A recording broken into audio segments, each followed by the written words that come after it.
Ahead of next week's UN Human Rights Council session in Geneva, which is expected to flag up a report on the situation in Gaza, activists here in Britain shut down a factory associated with the Israeli onslaught on the besieged territory. It comes as Israel's top military legal advisor says he's not concerned about the possibility of an ICC probe into the summer war that killed thousands of men, women and children.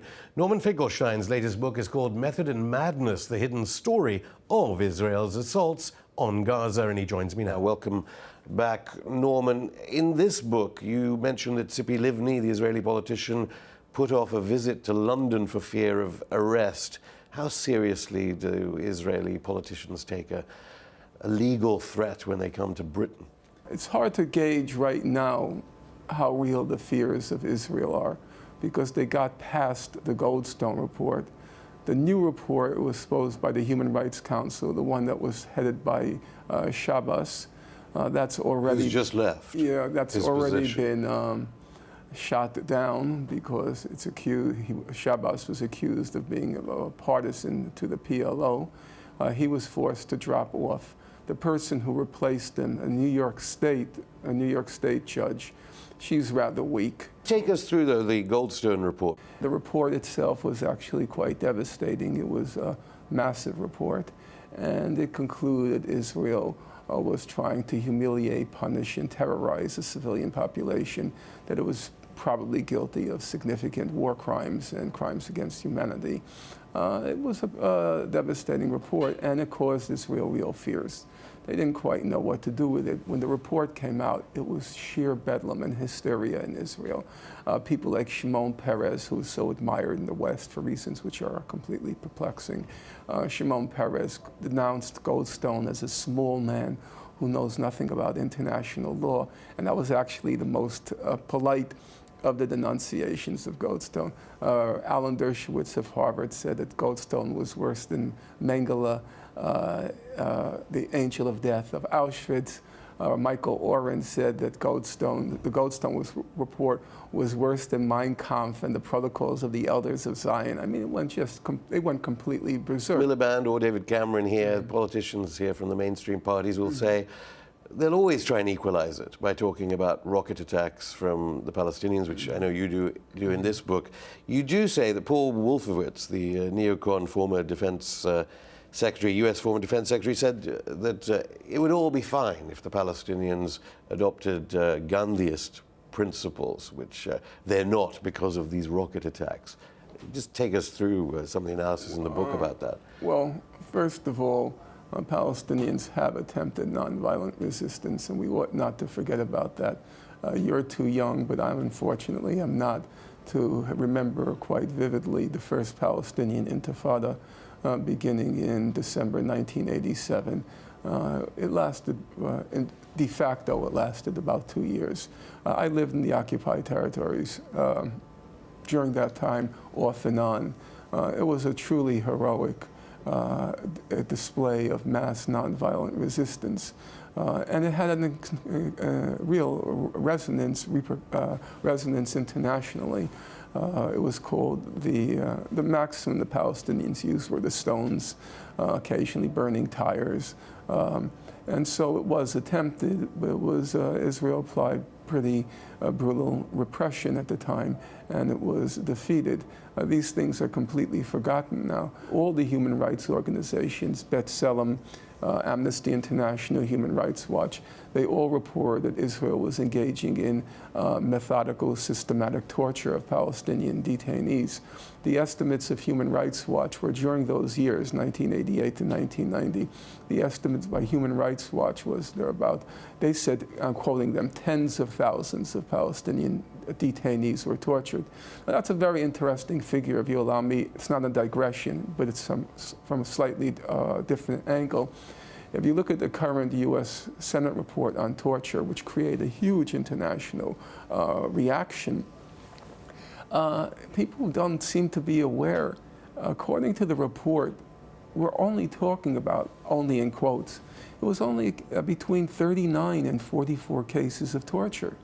Each one of them obviously terrible and appalling as they are. Terrible, but the interesting thing is, more or less, the kinds of torture that the CIA practiced against the 39 to 44 detainees, the kinds of torture were not much different than the Israeli torture. In the case of the Israeli torture, there wasn't rectal hydration, to my knowledge. There wasn't waterboarding, to my knowledge. And they didn't strip detainees to humiliate them. Okay, we'll leave those three aside. Aside from that, the repertoire of tortures were pretty much the same. The difference is the magnitude. In the case of the Palestinians during the First Intifada, we're talking about tens of thousands. In the case of the torture report, between 39 and 44 cases.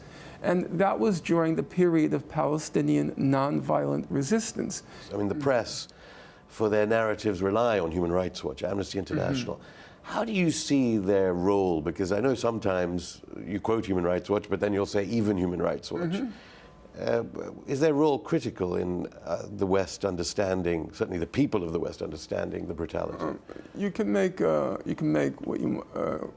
subtle differentiations. I think Amnesty International, because it's a grassroots organization, it's more independent than Human Rights Watch. Human Rights Watch often ends up, in my opinion, covering up for Israel. But in general, the human rights reports haven't, I don't want to put it in negative, I'm going to put it in affirmative. They've been good. And there's no question that public opinion has significantly changed on the issue. There's no question that the human rights reports have made a significant contribution in causing public opinion to shift and for there now to be a very harsh opinion of Israel. The harsh opinion of Israel has not translated into a positive opinion of the Palestinians.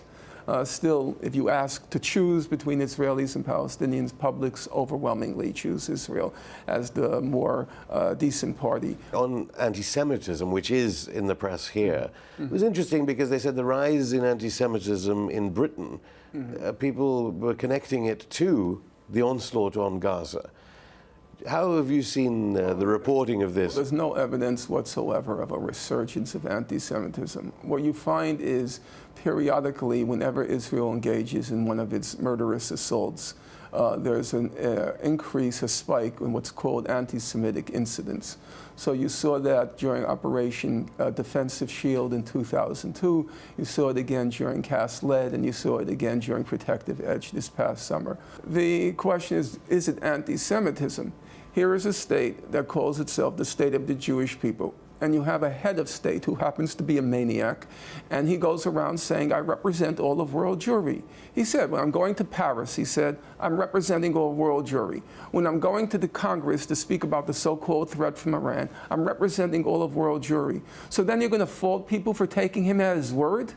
He's saying, when I say we should attack Iran, I'm representing all of world Jewry. When I say we should attack Iraq, I'm representing all of world Jewry. When I say we should attack Lebanon again, when I say we should attack Hamas again, or Gaza again, I'm representing all of world Jewry. So you have a maniac who claims to represent all of world Jewry, and then people take him at his word and think, okay, if he represents all of world Jewry, then Jews are a problem.